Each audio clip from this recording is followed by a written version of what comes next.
the Honeynet Project.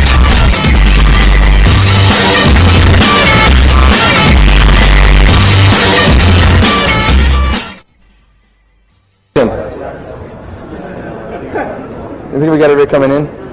Everybody get somewhere to seat? All right, we'll go ahead and kick this off. You are in the room for the Honeynet presentation. If you're thinking for something else, then you are in the wrong room. My name is Spitzner, and these are members of the Honeynet Project, and we're here to pontificate about all sorts of wonderful and exciting things. We have two sessions. This is the plan of attack. The first session, the one you're sitting in right now, is we'll cover what the Honeynet Project is, things we've done, how we did it, and what we do with the findings, kind of everything that's happened in the past 2 years. You'll take a break, then you come back for the second session. Second session is everything we've got coming up. A lot of new and exciting things. We have quite a few big announcements and new technologies we're introducing and things like that. This presentation is going to be a little different than the presentations you've been attending. We do have a set of slides. Slides have been modified since they've been burned to the CD-ROM, so they're a little different than what you have. But what really makes it unique is this is the largest grouping we've ever had of the whole project. There's probably about 20 members from the Honeynet Project here, which really makes it unique. So instead of us sitting up here and pontificating and going along these wonderful slides, the idea is to make this interactive. The chance for you folks to ask all these different members questions about what we've done and things like that. Yeah. So what we're going to do here is we've got a presentation. We're going to kick it off. We're going to start telling you some wonderful things. And at any point you want to ask anybody a question, just go ahead, raise your hand, and ask one of any members. Where are your shoes? Go ahead. Oh, he's taking pictures too. Great. Oh, you get his feet. Yeah, he got a little drunk and notice his lovely toes, shade of pink. Yeah.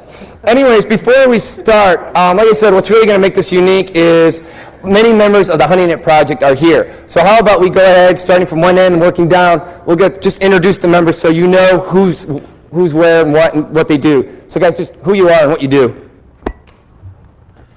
Well, I'm Ophir Arkin for the guys that were here before. I do the ICMP stuff. I do active operating system fingerprinting, passive operating system fingerprinting, other stuff, and I'm from Israel. I am Saumil Shah, working with Foundstone. I'm an R&D and a consultant over there. Mainly work with web hacking these days. In the past, Black Hats, you might have seen the talk. Work closely with Lance on the Honeynet project as well. I'm Jay Beal. I work on Bastille Linux for Mandrakesoft, which means I do a lot in securing systems. I'm Ed Scotus with Predictive Systems, security consultant, work on network architecture. I'm Lance Spitzner, security architect for Sun Microsystems. Dave Dietrich, senior security engineer at the University of Washington. I dabble in reverse engineering DDoS tools and Unix forensics. Marty Rash, I'm the founder of SourceFire. I do snort, packet wrangling, all things involving packets and packet forensics. Frank Hyde, I'm a managing security architect for At Stake, mostly do security consulting.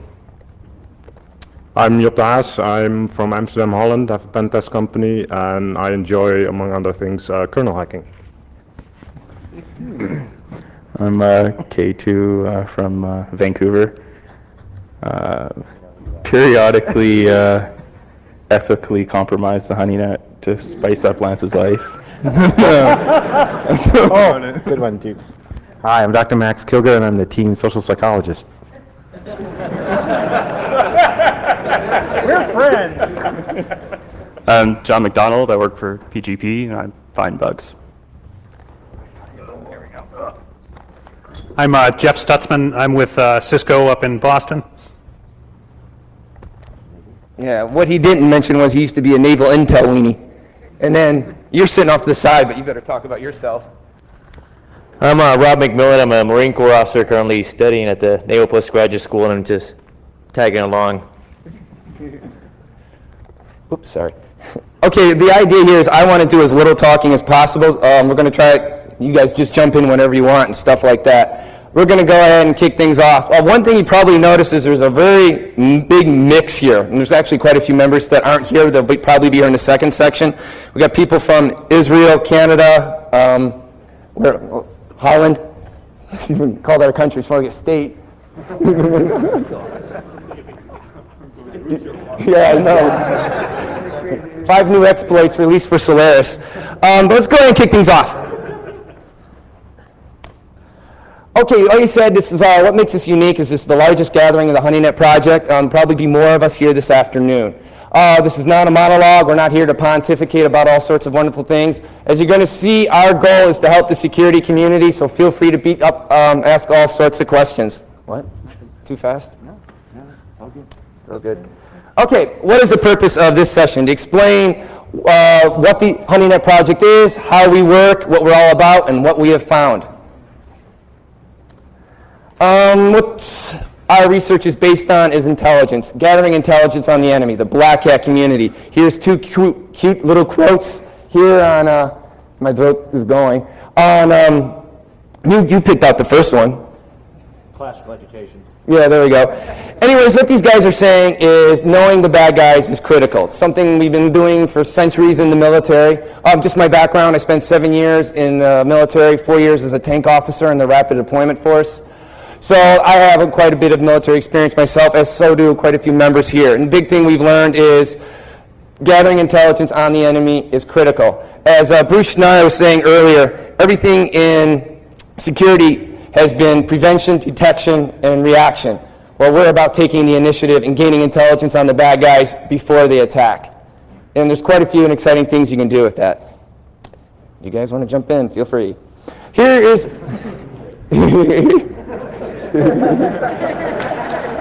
Here is our plan of attack for today. Introduction, which we're covering now. The Honeynet Project. Basically what we've done, who we are, what we're all about. I'm just curious, how many of you have heard of the Honeynet Project before you came here? Whoa. Either we're doing something right or we're funny. Then we're going to talk about the enemy. What we've learned about the bad guys, how we learned it, and then we're going to give you some real-world examples. And then we'll wrap things up. And then, like I said, the afternoon session is everything we've got coming up. Things coming in the future. Introduction, as we said, security has traditionally been focused on prevention, detection, and reaction, as Bruce mentioned earlier. Everything is defensive. The bad guys have the initiative. What we're trying to do is attempting to change this. We want to take the initiative and gain intelligence on the bad guys and counter them before they even move. And we're going to show you examples of how we can do this and how we've done this. All right. We are a group of 30 security professionals. That's what we tell the media. Actually, we're a bunch of 30 security curious geeks, if you want to put it in that. We're all really interested in learning and researching and sharing that information, and that's what we're all about, as you see everybody here. We began about 2 years ago, 1999. It was an informal war games list, and it's been growing over the past 2 years. We officially called ourselves the Honeynet Project, for lack of any better name, on June 2000. So we've been a real group for over a year now. What's that? No. We should have let Marty pick the name. Yeah, he's got a better name. Okay, I'm kind of going this first part fast just to give you a little feel so then we can go ahead and get into the fun technical, all the geek stuff, and then everybody can get involved. The goal of the project, our mission has always been and always will be to learn the tools, tactics, and motives of the black hat community and share those lessons learned. We're not about us just learning all this information and then just sharing amongst ourselves. We try to share everything we know and learn with the security community. And it says at the bottom, we take the initiative by gathering intelligence on the enemy, the bad guy, the black hat. There was value, 2 areas of value in this. One is awareness. One of the things you see is we show how the bad guys hack systems step by step, how often they hack systems, why they hack systems, how they do it, their tools, their tactics. This raises awareness. A lot of people don't realize they're at risk, that they can be attacked. We want to show them that yes, you can be attacked, yes, you will be attacked. For those of you who are aware, and actually that's the majority of the people in this room, the reason you're here, you're aware, is we want to give you more information on how the bad guys operate, the tools, the tactics, why they attack your system, so you can better defend your systems and networks. Awareness. We've been developing awareness within the security community by series of papers. These are areas of papers where we release our research. These papers are written by the whole project. They're not written by a single person. Certain members have certain specific specialties. They will develop certain papers in those areas and specialties. Give some examples of the papers. Give them some examples of the papers. All right, go ahead. Well, we've got Worms at War, which is a paper that describes how some worms went after a Windows box. We've got Motives, which explores some of the reasons that various systems were hacked. There's a paper that talks about the architecture of Honeynets, a whole bunch of things. So what are there, 9 papers now? Yeah, 9, 10 papers, something 9 or like 10 that. papers. Now, some of the... go ahead, man. If you want to talk, jump in. I'd like to use this one. Okay, might as well. It's easier to hold.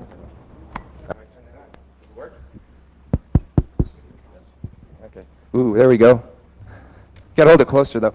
All right, now more exciting is not only are we developing awareness, but we're developing information on how they do things. For example, one of the exciting things we did was the forensic challenge. Whoops, where's Dave? Okay, segue.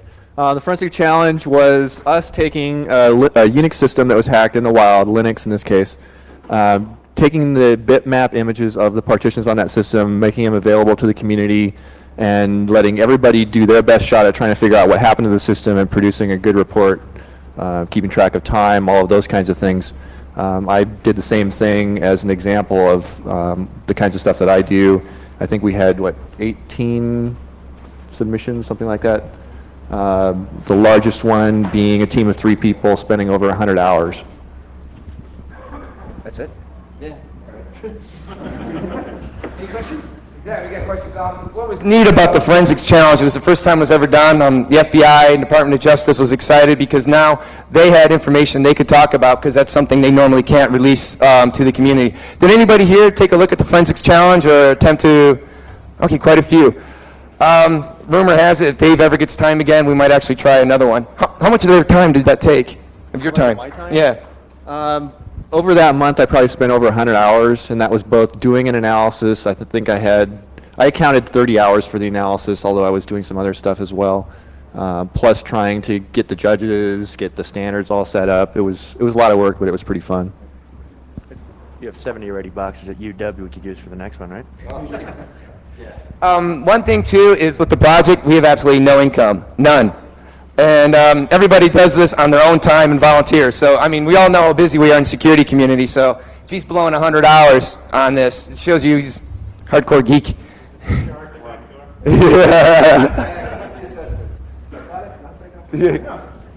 Other things we've been doing to raise awareness is Scan of the Month. This is a challenge where people try to decode. Every month we go ahead and say, hey, this is how a real system was hacked. All our systems are real. It's real black hats that hack our systems. We have nothing to hide. And we'll go ahead and we'll post information on scans of the month. Anybody want to talk about a scan of the month?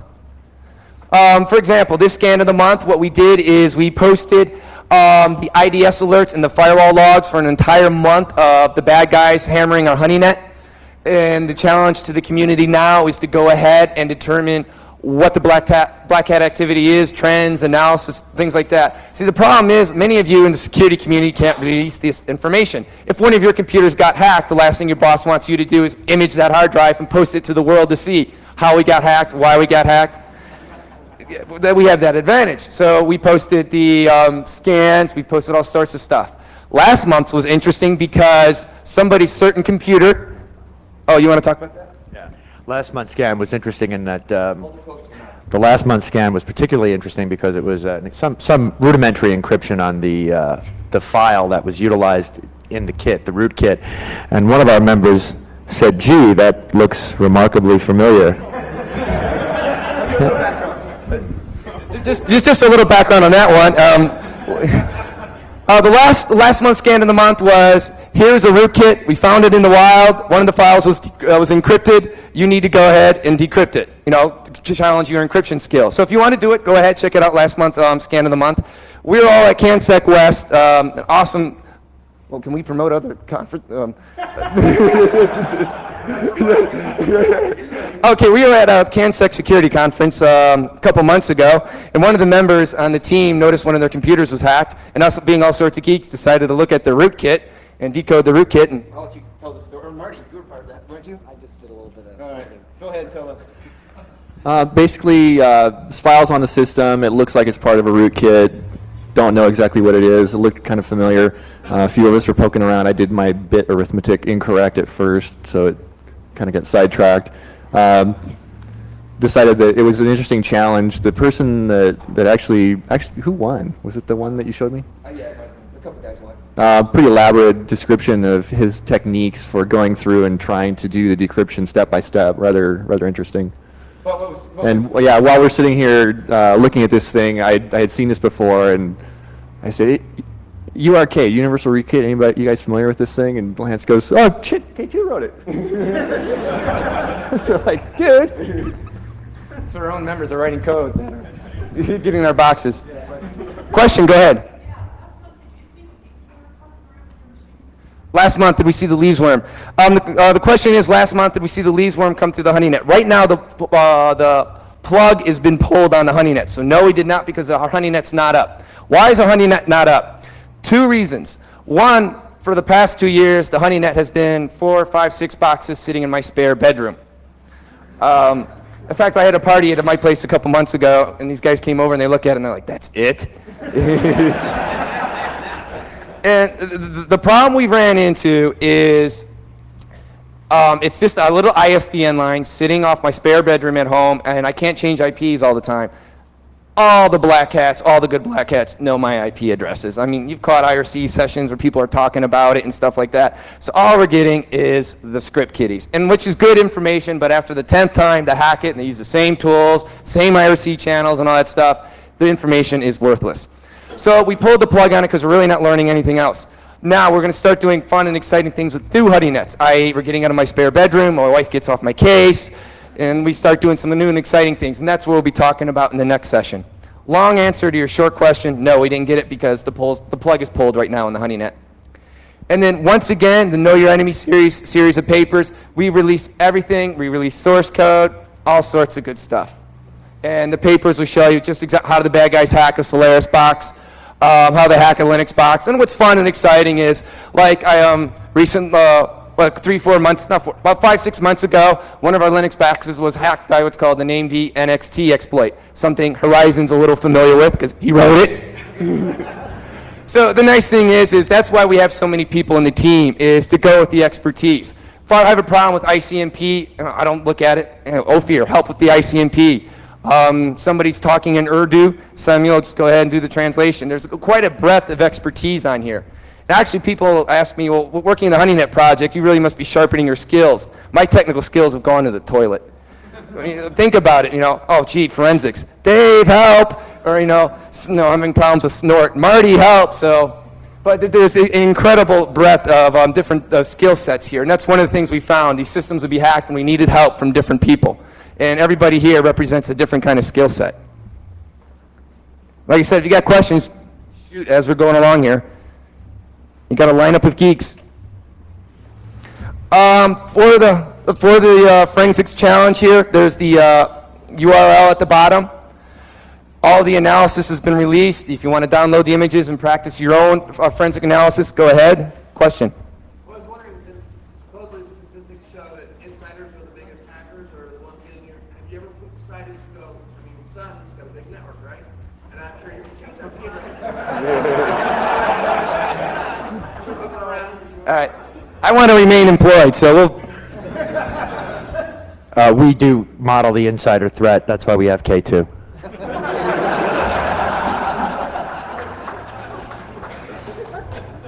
On the insider threat too, one of the problems that the Honeynet project struggled with at the beginning is we release information and we would get attacked for it because people really didn't trust us. An example of this lack of trust. One time we identified black hats that had compromised hundreds of systems. We thought we'd be the good guys, and we contacted the admins of those hundreds of systems. I got more emails with lawyers threatening to sue us because they're explaining, Honeynet Project, you guys must have hacked us and things like that. So nobody would really trust us. Now that people actually semi-trust us, organizations are beginning to put Honeynets in their internal networks. That's why we introduced you to that Marine guy earlier. Navy's starting to put them up. Universities are starting to put them up, things like that. And that's something we'll get into the next session, the second session, but where we're going and stuff like that. But now that we've proven it actually works, people are starting to get interested in it, and we're starting to look at both the insider and the outsider threat.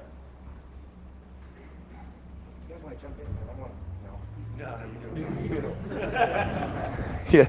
All right, the scan of the months, like we said earlier, for the month of July, we got all sorts of attacks and scans coming on. Our Honeynet's just pounded. It's actually from the month of November, so you can look at that raw data. Gives you a chance to go ahead and munge that data, see if you can predict attacks. And then what you can do is once you don't even have to submit anything, but go ahead and try it out. Because at the end of the month, we post everybody's results. How many people have you ever submitted for the scan of the month? Okay, 1, 2, 3. Yeah, there's a new one each month. Yeah, and every time it's something totally different.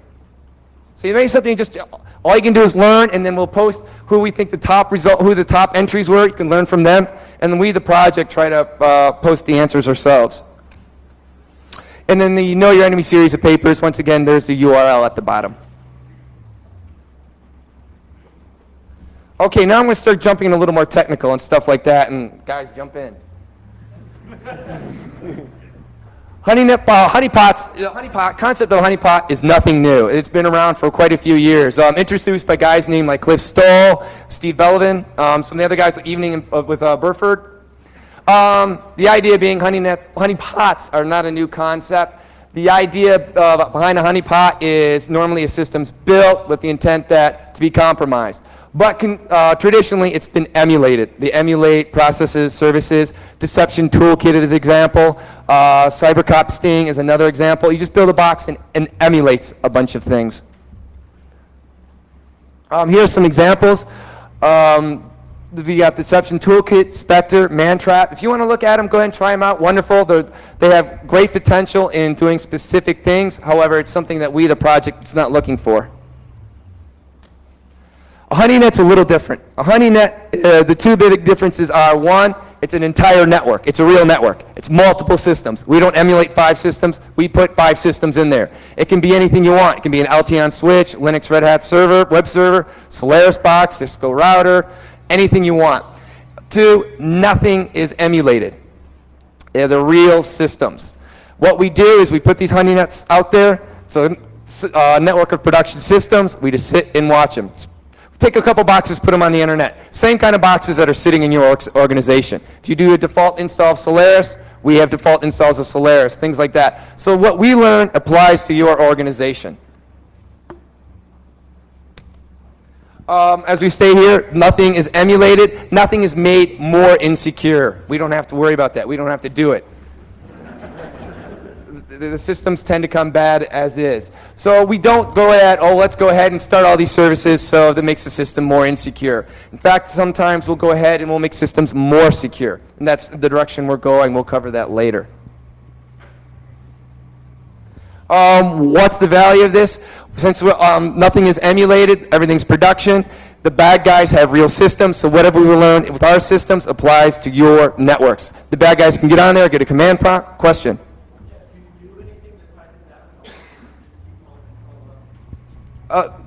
Yeah, the question is, do we default install or do we tighten them down? Both. Sometimes we do a default install, sometimes we default install, then tighten the system.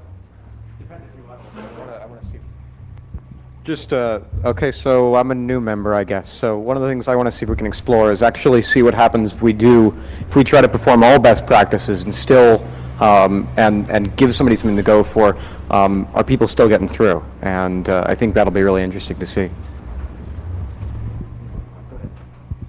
Just for the tightening down part of it is if you want to avoid stuff you just don't want to see, uninteresting things, because if a box gets completely owned, there's going to be a rebuild involved. So if you know RPC stat D stuff, you're not going to keep that out there. I mean, we know what that looks like. We know what it's about. So you just shut that off so you don't have to get redundant data. Question, go ahead.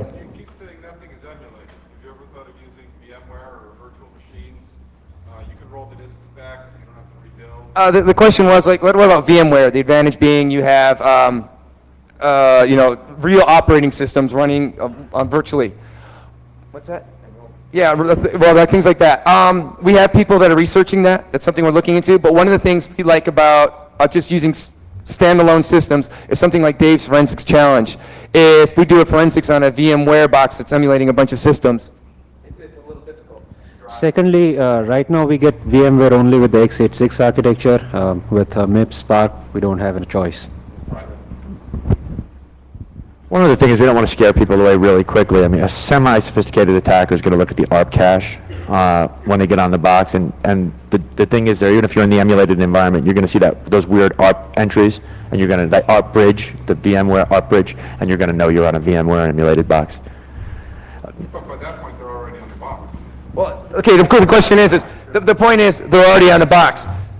Go ahead. I have done quite a bit of work with honeypots over the years. Back, Snort was written because I was working on a honeypot. So basically, there's two kinds of honeypots in the world. There's production honeypots and research honeypots. Oh, man. That's one loud phone. It's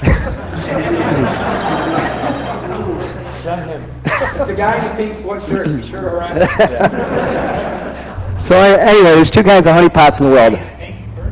In a production honeypot, all you want to do is get the notification. You just want to know, you want to gauge his intent, you want to see what technique he's using to get to you in the first place, then you want to just block him out and get rid of him. With a research honeypot, you want them to linger. You want them to stick around so the guys in the lab coats can sit there and figure out, oh, this is fascinating, we have a new bit twiddle here, outstanding. Don't forget, one of the things about the Honeynet Project, too, is we don't care how they got on. What do they do once they get on, too? We've had bad guys on our systems for more than 3 weeks. So we want them to sit there. We want to watch their conversations, their keystrokes, all sorts of activity.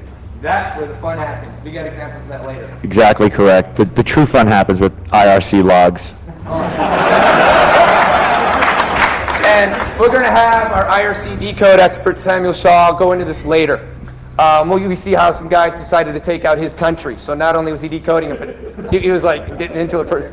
Yeah. What we'll do for questions, yeah, we'll start here and just keep going and work away for questions. Question? I was wondering, have you guys actively gone through and tried to fingerprint the other system on the other side? Have we ever tried to actively fingerprint? No. The Honeynet Project does nothing active. Nothing. Why do we think we have people like Ophir on our network? We do nothing active. Even though we don't fingerprint them, we're actually working on, we have some functionality for Snort that will let us do passive fingerprinting of the systems probably in the next couple of months. Very short and sweet, active, therein lies litigation. Also, on the active, the trick to a good honeypot, a good honeynet, from a research perspective. Remember, we're all here about research. We're not developing a product for you to drop in your network unless you're interested in research.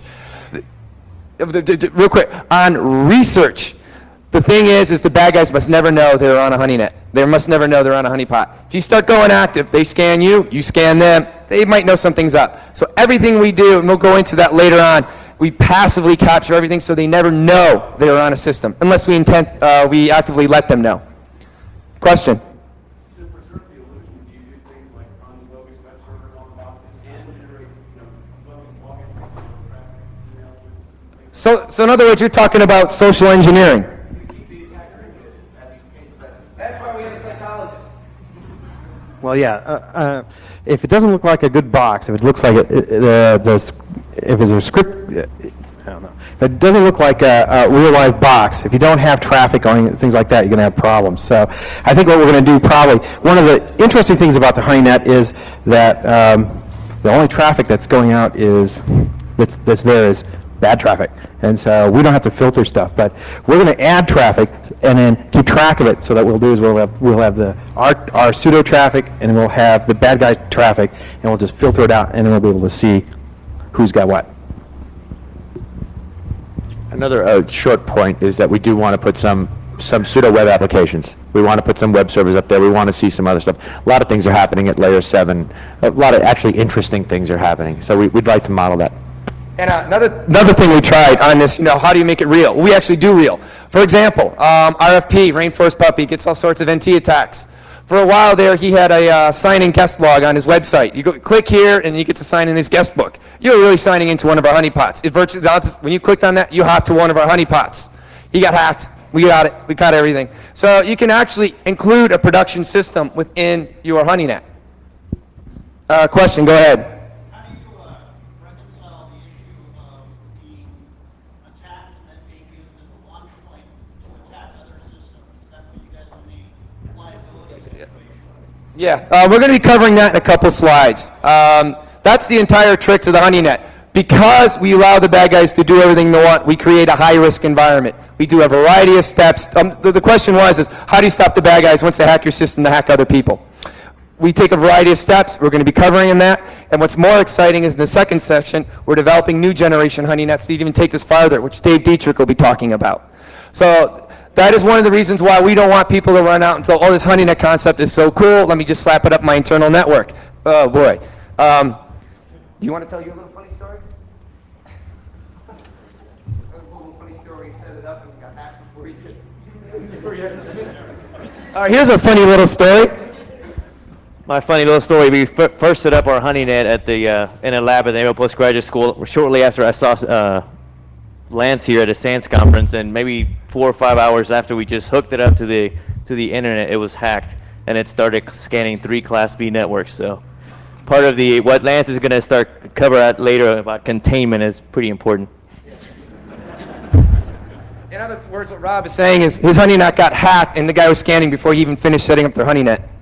No advertisement or anything, just plug it in, test connectivity, and it was hacked shortly after. Just an interesting statistic, the fastest one of our honeypots has ever been hacked is 15 minutes. And this should scare the hell out of you. We do nothing to advertise. We'll be covering this later in entrapment. We don't go out there and taunt the guys on IRC. We just put the systems out there. Remember, this is my ISDN line in my home bedroom. This is not, we're saying we're IBM or something like that. Okay, we'll keep going. Question? 15 minutes is obviously not your Okay, excellent question. No, we'll save that for the second part. Question is what's average? Well, well, we're going to be releasing a new paper soon, led by Jeff Stutzman and Max Kilgore, statistics weenies. It's called Know Your Enemy Statistics, and we're going to be releasing all the statistics we've discovered and future statistics, like 15 minutes, the fastest system hacked. It depends on the OS. The different people look for different OSs and stuff like that. The one that we found with the shortest lifespan would be a default installation of Red Hat 6.2. Yes. Yeah. For the expected life expectancy based on our research of a Red Hat 6.2 server is 72 hours. That you don't advertise it, no web server, nothing. You just drop it in there. The last time we attempted to confirm this, it lasted 8 hours. What operating systems last the longest? It really depends. We haven't done as much research on that. It's not, like I said, what we've done in the past is we just put boxes on the internet and we don't do anything to advertise them. We just do default installations. We don't give them value. So the Linux boxes are getting hacked the most, which means you got black hats who are looking for systems of no value. They just want a launching point. One point on that too, this is a home ISP style network, so you're going to get attacks that are designed for home users. Exactly, and this is not shameless shilling, but if anyone out there has got an odd box that they want to get rid of, we're looking for stuff and we'll take it. We're not a nonprofit yet, but that's coming up. We'll talk about that. But if you have, like, what we're looking for, God, I feel like Sally Struthers. For just 10 cents a day, less than the price of a cup of coffee. What we're looking for is HPUX, AIX, real-time OS. If everybody's got any QNX or Neutrino or RTOS, VTOS, yeah, anything, we'll take it. Anybody's got a YMP, we'll take that too. I don't think there's enough room in Lance's battery. Actually, the other reason I had to pull the plug on the Honeynet is because literally the bedroom was overheating. During the summer, I have problems with keeping it cool. Yeah, we got a wire too and stuff like that. Questions? Were there any more questions as we continue on here? Oh, over here. Wait, no, we're just ignoring the right side. Go ahead. You said it's critical that they don't know that it's a honeypot system. How do you ensure? I mean, people volunteer chunks of their domain space and so forth. How do you ensure that it looks like a legit system on a normal corporate? Okay, the question was how do we make it look like a legit system on a normal corporate network? We haven't done that yet. To this point, it's only been sitting off my spare bedroom, so it's been home IP addresses. But now we're starting to deploy it with the Navy, with universities, with corporations. Now that people actually realize we're serious about our research, we're getting community help. So that's our next step. That's the next session. Question?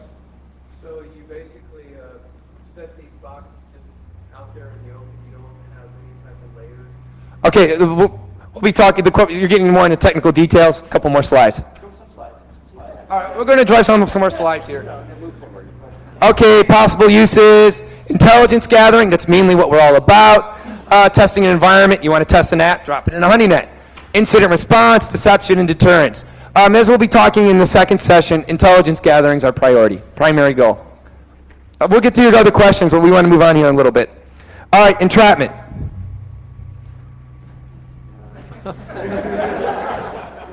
I tend to answer this question a lot. Entrapment, and I'm not a lawyer. Any lawyers out here want to agree or disagree? We're not law enforcement. We can't entrap people. These are systems that do not have public services available. Therefore, we don't have ECPA restrictions like an ISP would. We put these systems out there. Someone breaks into them. These are not systems that they're allowed to use. There is case law out there. If you look at the DOJ's guidelines on evidence collection, whatever it was called, that came out in 2000. It says that if somebody breaks into somebody's system and communication is captured on that system, they have no expectation of privacy because they don't own the system. So, no problem. Yeah, he said expectation of privacy. That's what I said. On your personal box, there is no, again, not a lawyer, there is no expectation of privacy, though. And one of the arguments that people often make is called enticement to mischief. And it's completely, yeah, that's completely fallacious. That's like, you should not have been walking in that neighborhood, you wouldn't have been mugged. You should not have been wearing provocative clothing, you wouldn't have been harassed, etc. They're all fallacious arguments. And Jennifer's probably here, and if someone wants to talk about this, she'll probably answer those questions. Yeah, the analogy here is if you, in your front doorway, put a camera there watching people who knock on your door, or even if they break into your door, you take pictures of them while they're in there. Clearly that's reasonable from my non-lawyer perspective. Like I said, we do nothing active to gain information. The bad guys hack our systems. We passively gather everything. We do nothing to lure them. And like I said, we don't make the systems insecure. They're the same system many of you are running at home, same to many organizations. All we're doing is watching the traffic a little more closely.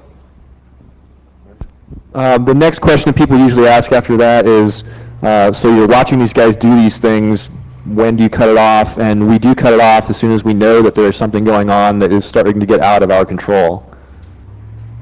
And let's see here. Okay, that brings up a good point. Like you said, we've been telling everything we do, how do we do it? What about the risk? What about the maintenance? This is one of the reasons we're very nervous about people going, oh, what a great concept, let me go run home and build it myself, drop it in my corporate network. Honeynets can introduce risk to an environment. Other issues, they require constant maintenance, constant updating, things like that. They're cheap to build, but they take a lot of manpower. Thus, universities are great because lots of free grad students. For example, one of the things we're coming up with, and this is what Dave really found he's really good at, is a single compromise. When a system gets compromised, at a minimum 30 to 40 hours of our time to figure out what happened. So it's very time intensive. They're not a drop-in solution. Okay, a little bit how they work, and we're going to get into technical stuff here. A highly controlled network, every packet entering or leaving our network is captured and analyzed. Any traffic is entering it is suspect by nature. It's kind of an isolated network set off. There's no production functionality in there that your company really has to use. So anything going in there is suspect by nature. Anything, for example, if any packet enters our Honeynet, somebody is most likely probing us or attacking us. If any packet, if any connection initiates from our Honeynet outbound, something's most likely been compromised. This helps eliminate both false positives and false negatives. Two critical elements to a Honeynet: data control, data capture. Data control is this functionality where we limit what the bad guys can do. We have to ensure that they can come in, but they can't go out and hack other people. Data capture, research. If we don't capture what they did, we're wasting our time. And as you're going to see here, one of our primary tools for data capture is Monsieur Snort. Data control. What we've tended to do in the past, we allow anything into our Honeynet. Dude, can you put that on vibrate? I mean, we've all got our phones on vibrate.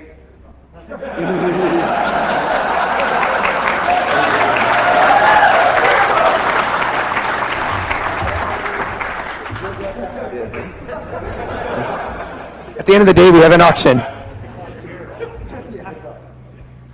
All right. Like I said, what we do at the Honeynet, we allow anything inbound, but we limit what can go outbound. The idea is we have to let them come in, and we have to let them to go out. But what happens is we have to control what they can do out. The first time we set up a Honeynet, the bad guy came in, we allowed nothing outbound. Bad guy caught on, blew the hard drive within 15 minutes. So you have to allow outbound. So what the problem is how much outbound you allow. How much risk are you willing to take? The more outbound you allow, the more you can learn, but the more risk you have. So you have to mitigate this risk. How do we do it?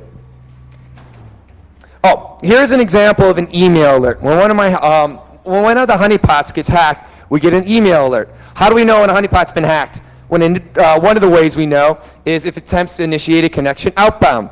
If a system that nobody should be talking to is all of a sudden initiating outbound connections, something screwy is going on. That's one way of how we know Honeynet's been hacked. Here's an email that would indicate that a system's been hacked.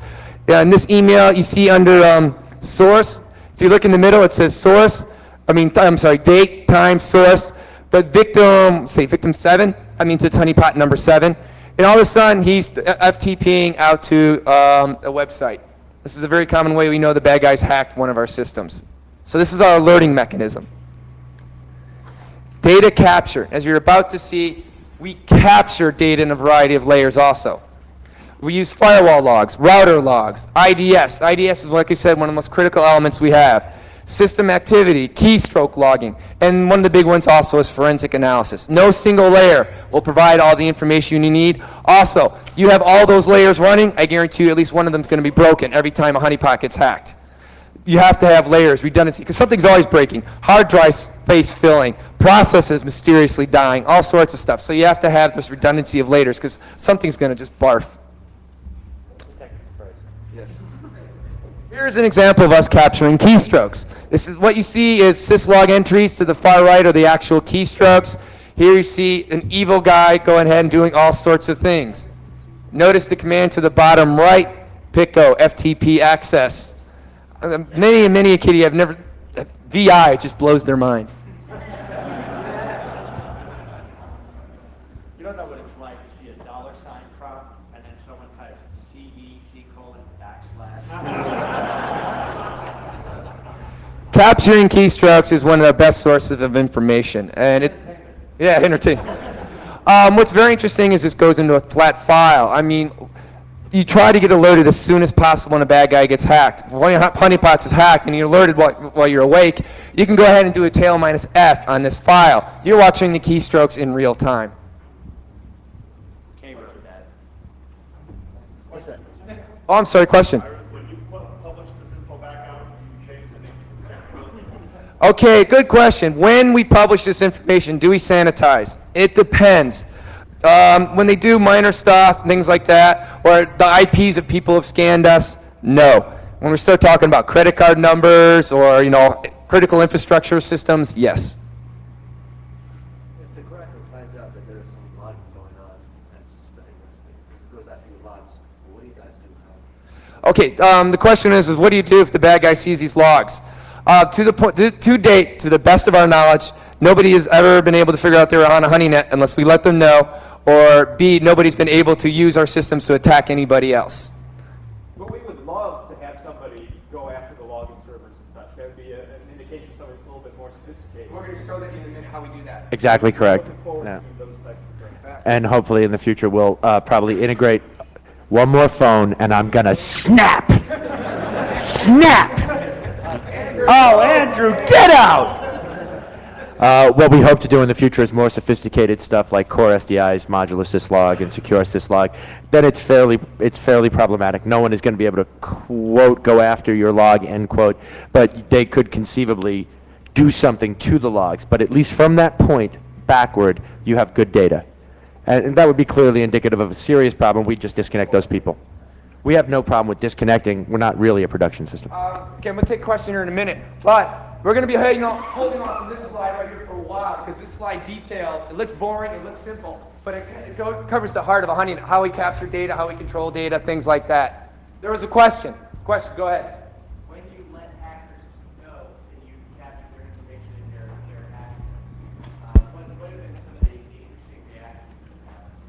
The question is, what do the bad guys do when they find out? Strangely enough, we've never been attacked, to the best of our knowledge. We've never been retaliated against. Verbally. Yeah.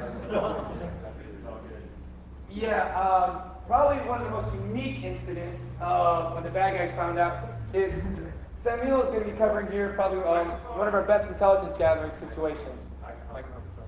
Oh, I'm sorry. What happened is we tracked guys for 3 weeks, we analyzed the information, and then we released a paper. In this case, the paper was Know Your Enemy Motives.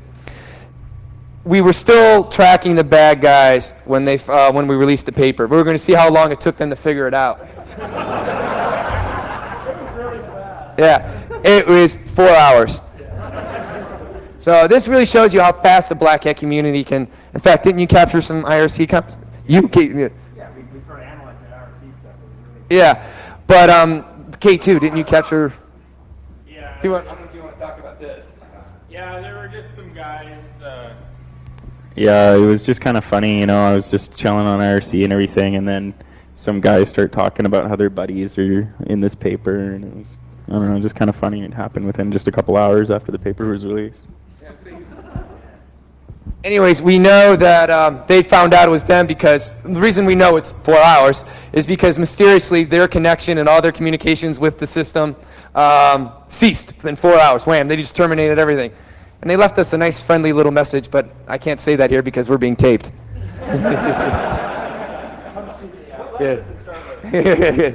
Between E and G. Yeah.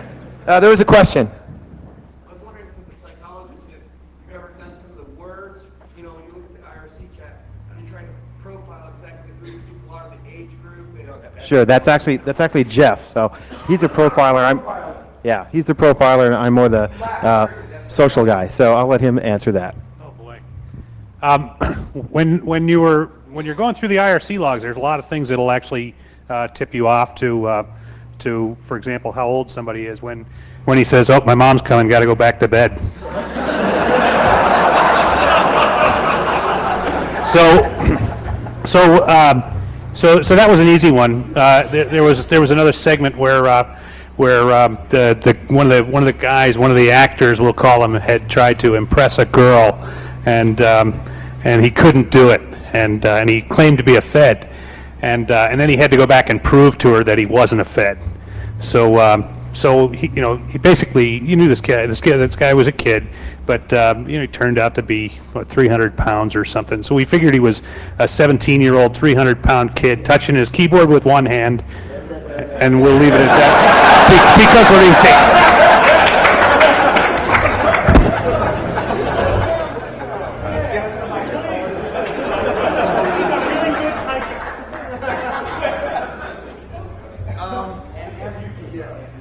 And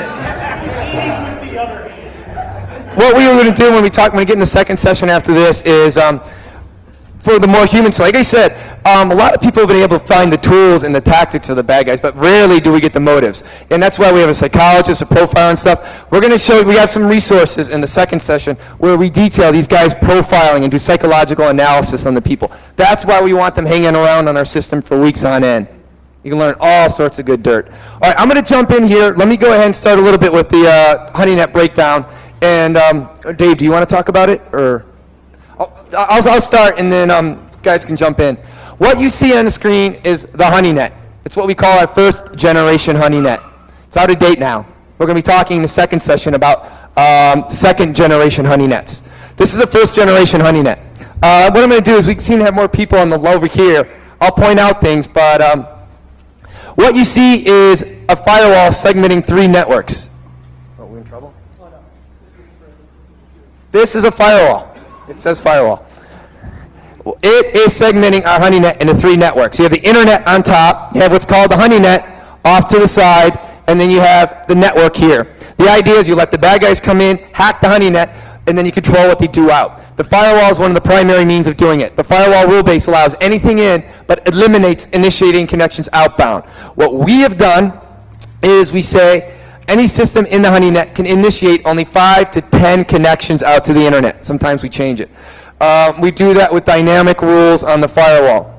This is actually a rather brute force method, but it worked. David Dietrich in the second session is going to go into how we're developing more elegant solution to this. But the firewall will only allow any single honeypot to initiate 5 to 10 connections. After the 5 to 10, it'll automatically cut them out.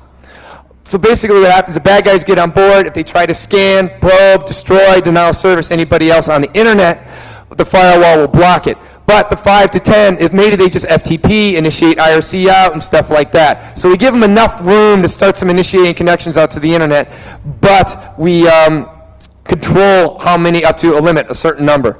Question? Okay, in the past for the firewall, well, since I was running in my homeroom, was Checkpoint Firewall 1. Somebody going, what is the guy doing in a spare bedroom with a $30,000 firewall? I do a lot of work with Checkpoint. I do a lot of beta testing and stuff like that, so I was always doing eval versions. Everything we're doing now, this point on, is totally open source. The script that this firewall, the script that works with this firewall will work with IP tables, IP filter. You have to modify it. But I mean, we've got Jay Beal here helping us with IP filter, IP tables, and other firewalls. So we're going to all the firewalls we're going to be using in the future will be open source. Question?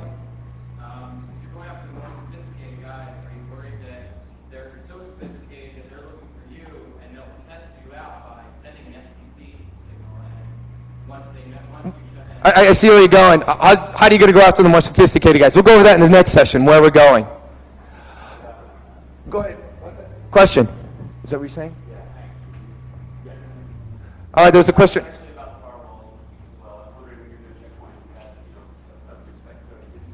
No, it's a simple script. If you're interested later on in the details of this script, how do we do this? We released one of our Know Your Enemy series papers is called Know Your Enemy Honeynet. We detail everything. How we did it, we release all source code, we hide nothing. We figure if we're doing something stupid, hopefully one of you guys will let us know. The idea being here is, so the Honeynet's here, admin network here, firewall. Notice we have a separate box for IDS. In the past, we ran the IDS on the firewall. We trust Marty's code.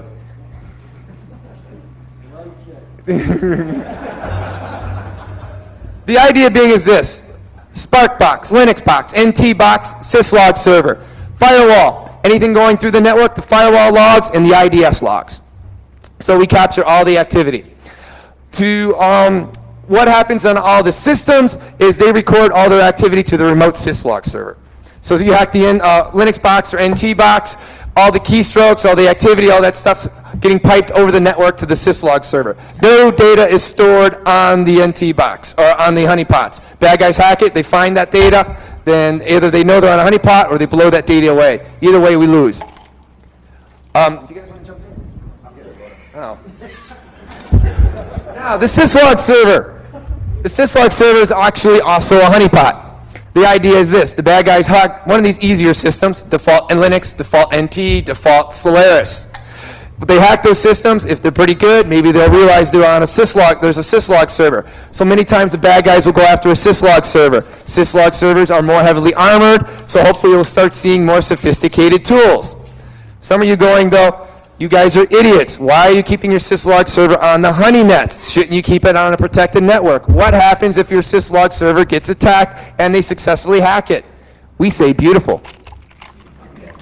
We want them to hack our syslog server. We want them to blow everything away. Because in this diagram, there's actually a second syslog server. Which one is it? The IDS. He is a passive syslog server. Don't forget, syslog, packets dumped to the network. Have your IDS passively grab it. Seriously, I mean, that's something you can try in your own network. Have Marty Snort be your syslog server. Have all your systems sending packets to something that doesn't exist, and your sniffer's grabbing things passively. Kind of hard to attack something with no IP address.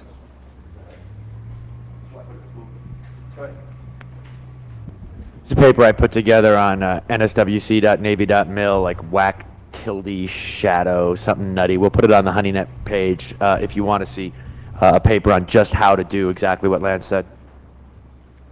Question? You've got a lot of well-respected programs up there. Have any of them benefited from the research, or have you just done papers? Has Bastille been strengthened, or has something else come as benefit? Endless hours. I don't know, good question. Marty's probably been more with us the longest. I've written some functionality specifically into Snort for the honeypot systems, specifically the session keyword for logging session data. There's a few other things. Some of the passive fingerprinting rules that we developed were just of interest to see, who's poking at us and things like that. So there's been a reasonable amount of functionality. Every once in a while, Lance will send me a message that says, "Gee, it sure would be nice if we could do this." And a couple hours later, I'll say, "Try it now." I've gotten lots of free drinks for the Forensic Challenge work. When other people are developing code, K2's develop code. We'll talk about your polymorphic kernel drivers later. But yeah, I don't know if there's anybody else. So basically what you see here is the Honeynet. All the alerts are sent to the log server in the lower right-hand corner. This is how we make things happen. Questions? Go ahead. Purpose of the router, 2 purposes. Excellent question. The bad thing is the bad guys, there's no router, and the bad guys hack one of the honeypots. They'll see there's this firewall. What kind of firewall lets them do anything inbound but nothing outbound? So we put the router in between them and the firewall, so they just think there's a router there. They see a router. We're not going to try to put some software on the firewall to emulate routers and stuff like that. It doesn't work with the good guys. So we emulate nothing. The router also does basically egress filtering to make sure denial of service attacks can't go outbound and stuff like that. So the router is just a second layer to help hide the firewall. Dave Dietrich will talk later on in the second section, though, how we've changed that. Question? How are we going to ever move to bridging? Like I said, Dave Dietrich will be talking to the second session. So you just stole the thunder out of Dave, yes. Question? Have we ever seen somebody trying to fingerprint our firewall? To the best of our knowledge, no, but maybe that definitely could happen. Question, there's back here. Oh, go ahead.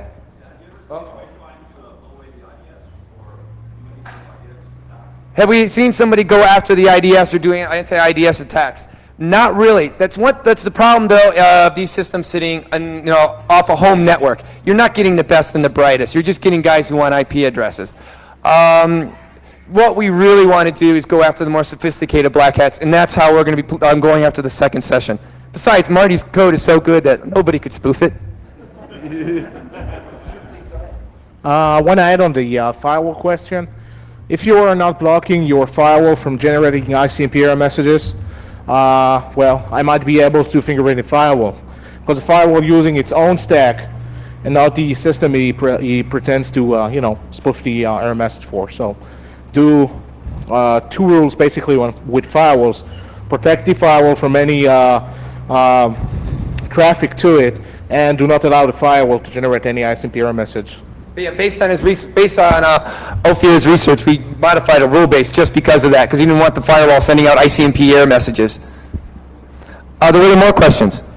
We'll start here. Go ahead.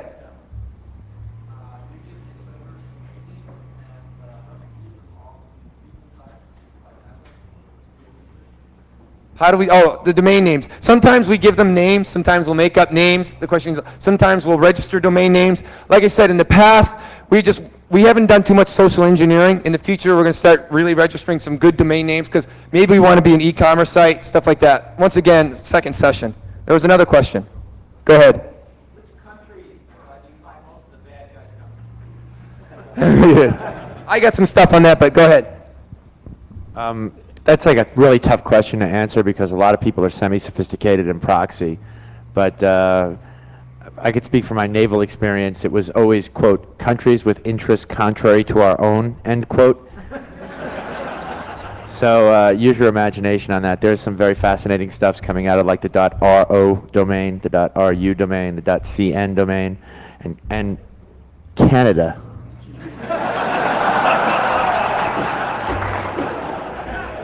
That's an excellent question. No, where do we see? I want to raise a point on that. That's one of the neat things about Honeynets. Well, how do you know what nationality is when somebody scans you? For example, people complain about Korea all the time. I've even seen people say, oh, this guy from Korea scanned me. I'm very elite. I just scanned him and took him out. Aren't I cool? And these are system administrators, white hats. That infuriates me. Example, we had a honeypot hacked. The guys came in from Korea, just messed up our system, wham. Makes it look like it's coming from Korea. No. How do we know that they weren't Koreans? Because they fired up IRC and dropped into Romanian. They were talking Romanian. This is the kind of intel you can get from a honeypot that you're letting running. So we know these guys are Romanian. What they were doing is they're hopping. That system from Korea, if we had retaliated against them, that system from Korea, we did a lookup, was a system belonging to an elementary school. So all you elite admins that go out and retaliate, you just took out a bunch of third graders.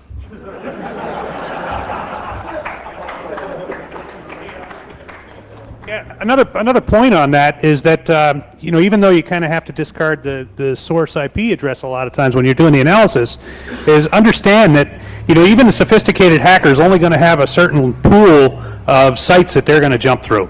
So a lot of times when you're going back and looking at these things and trying to do correlations, their OPSEC stinks a lot of times. Maybe they've got 5 that they'd use all the time, and we'll see them coming from those 5 all the time. So it makes it easier to track them back the next time. One more point, and I can't emphasize this enough. Therein lies litigation. I can't emphasize that enough. I don't want to make light of it because it is kind of, people chuckle, but you can't hack back. It's you're going to get all sorts of grief for that. Did you guys contact the administrators of those boxes? Oh, God. All right. Question, do you contact administrators? We did once. We'll never do it again. We contacted 300 people in one incident. Out of those 300 emails we sent out, we got 5 replies back. Of those 5 replies, 2 are going to send their lawyers against us. 2 actually thanked us. The 5th one was the guy that hacked the system.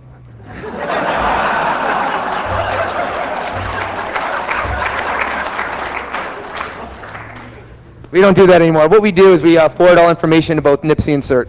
And that's their job. They let them do it. We just do research. Question?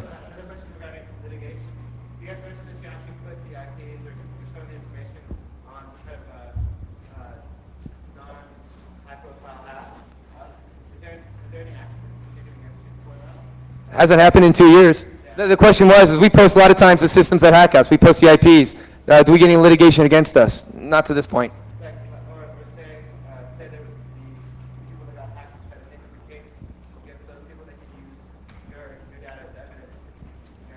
Yeah, we thought about this quite a lot with the forensic challenge because we were releasing a drive that had stuff on it that we didn't necessarily know was there. So we made efforts, our best efforts at that point, early on in the investigation, to identify sites that we knew were either stepping stones or points of origin and let them know, you need to go try and find these customers and take care of this because this information is going to go public. So, you know, as long as you do that, as long as you make your best effort to notify people as early as possible and do the right thing, you know, you're fairly protected. Okay, tell you what I'm going to do here is shift into high gear here, and we're going to skip some stuff, and let's give you an example. Let's do the years.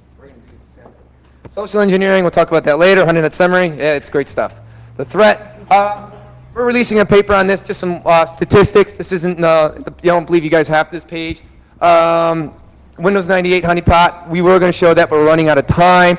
Got hacked 5 times in 4 days. Anybody, like one of the things we wanted to demonstrate was, if you home users, the hackers aren't just going after the corporations. Home users, if you have a dedicated connection, you're getting probably hammered about 5 to 10 times a day. We did a Windows 98 honeypot. We enabled sharing on it. It was hacked in 24 hours. It was hacked another 4 times in 3 days. There's some other statistics. We're releasing a paper soon on this, so I don't want to go into this. Okay, we're now going to go into real-world examples. There's 2 in here. We're going to skip the Windows 98 system. Let's go into the Solaris. This is just an example of how you can collect the data, what it looks like, and stuff like that. And this is where we're going to be calling in the other members. We'll have Marty explain some of the decodes. Samuel's talking about some of the translations. How we're going to present the data. Look at the screen. That's a terminal. Basically, SSH into the system auto.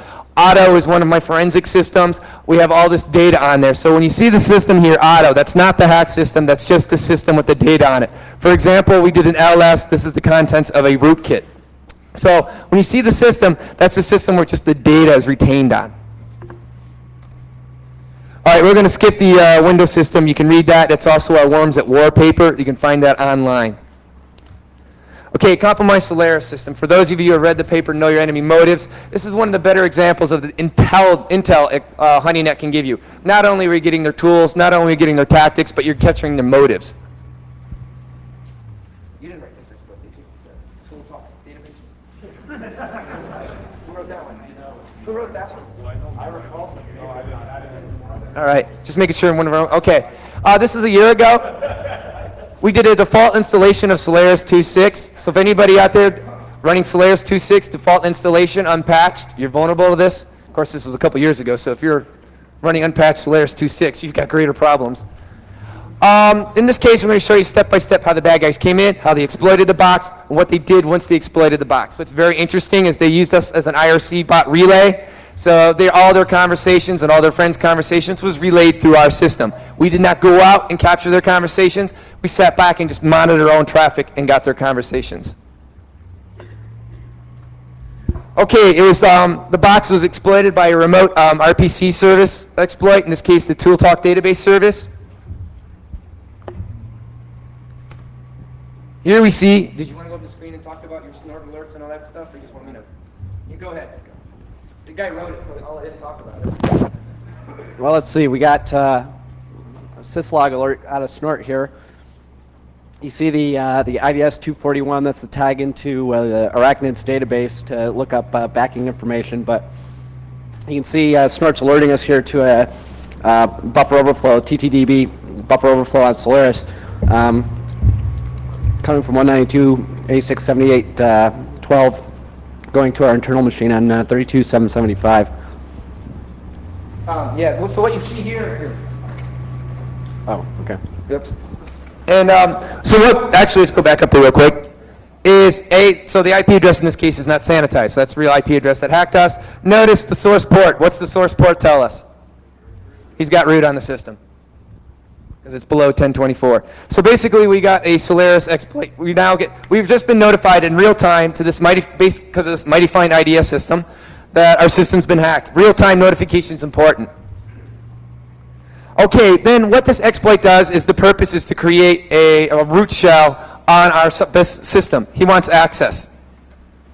So what we see here is the Snort decode. For those of you who have never decoded Snort, or this is a Snort attacks, the stuff on the left, hexadecimal, stuff on the right, the ASCII conversion of that. You want to talk about this at all, or? You can see. What?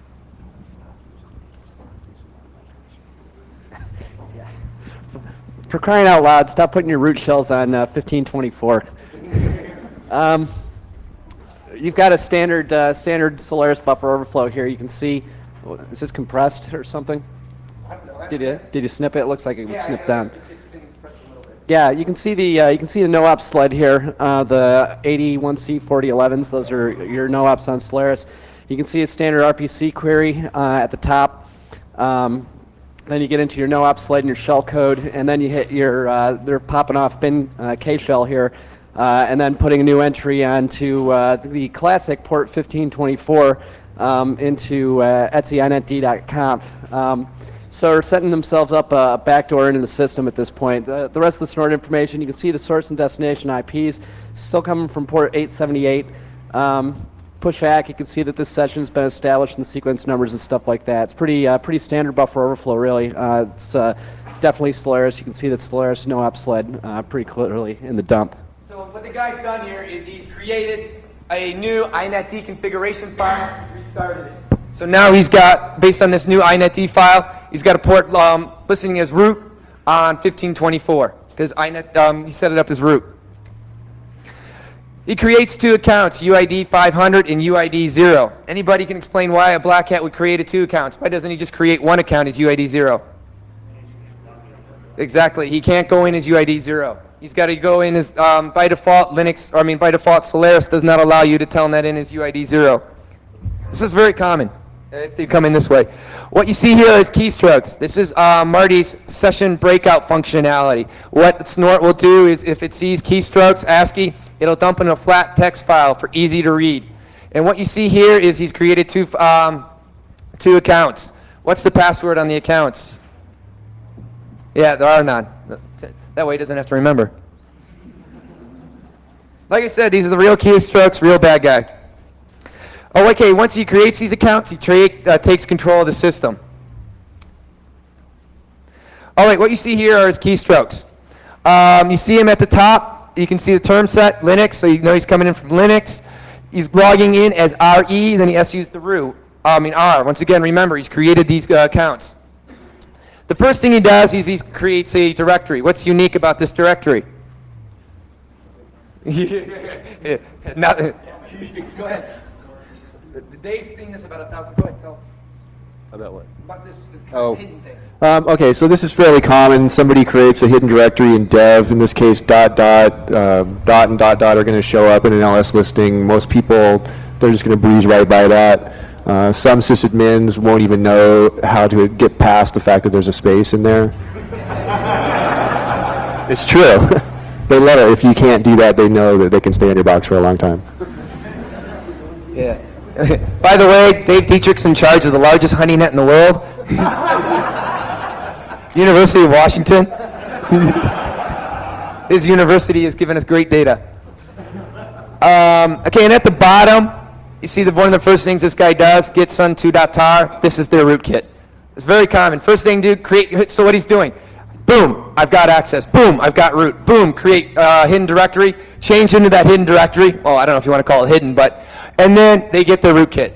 By the way, if you want, you can download this rootkit from the website.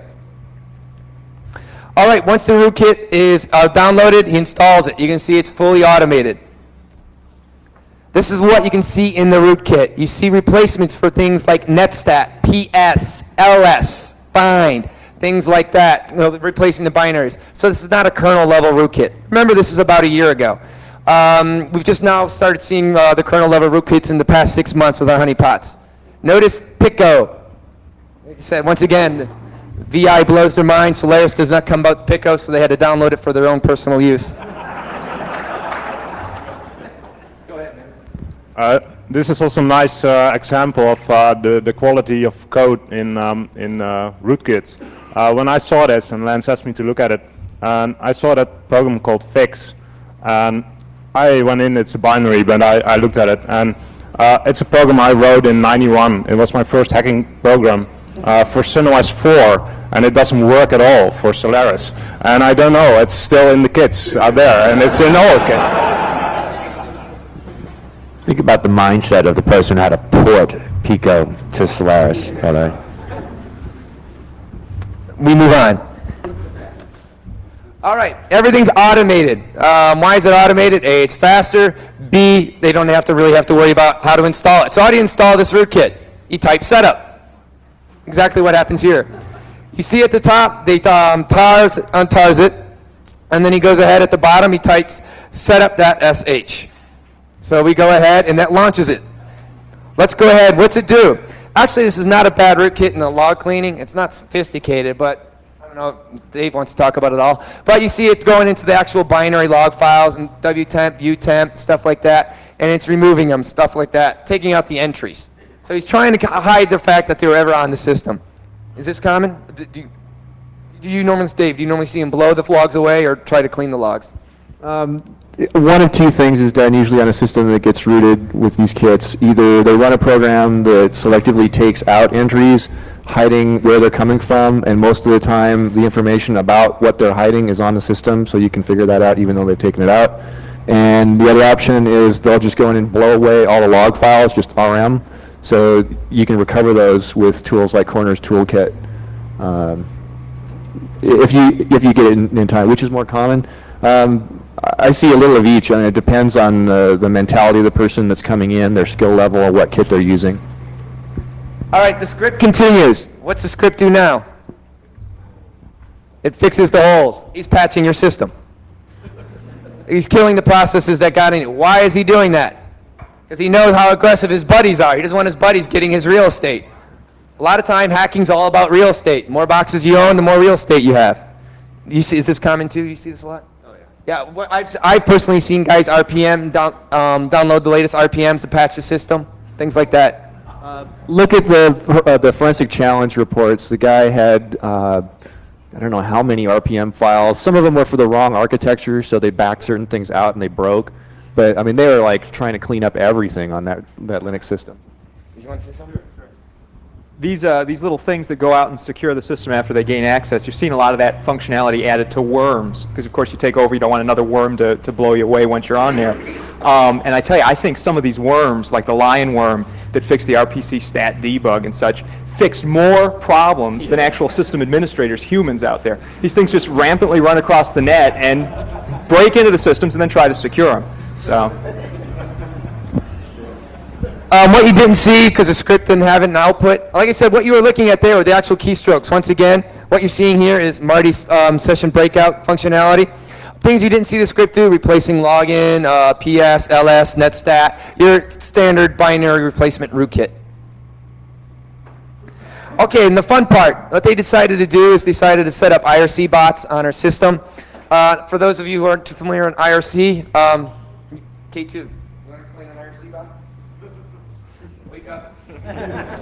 An IRC bot is a client piece of software that sits on IRC and basically facilitates any kind of actions that the bot master would like to have done on IRC. You know, war channels, flood people, and I don't know, spam IRC and stuff like that. The nice thing about IRC, when they ran the IRC bot, is it captured all their conversations and anybody else who joined that IRC channel. Or anytime these bad guys would join another channel, we now have all those conversations were transferred through our system. We captured their conversations.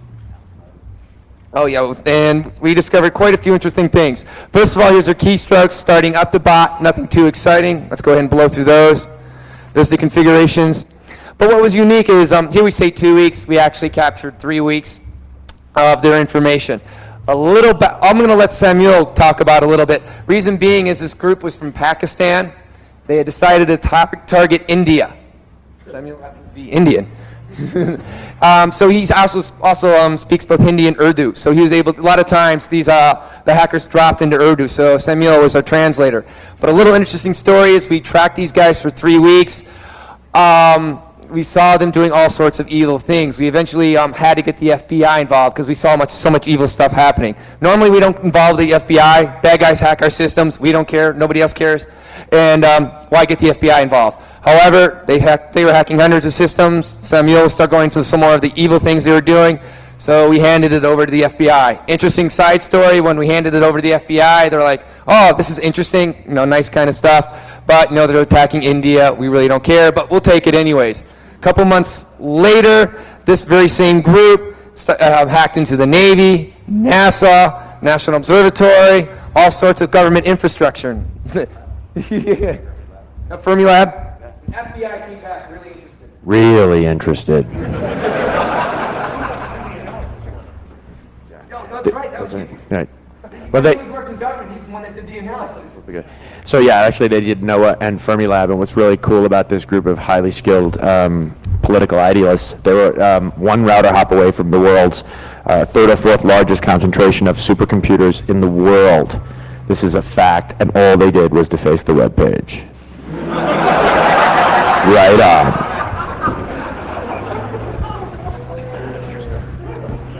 So what we're going to do is we'll show you some of the IRC conversations, and I'll let Samuel go ahead and talk about a little bit and background about the bad guys.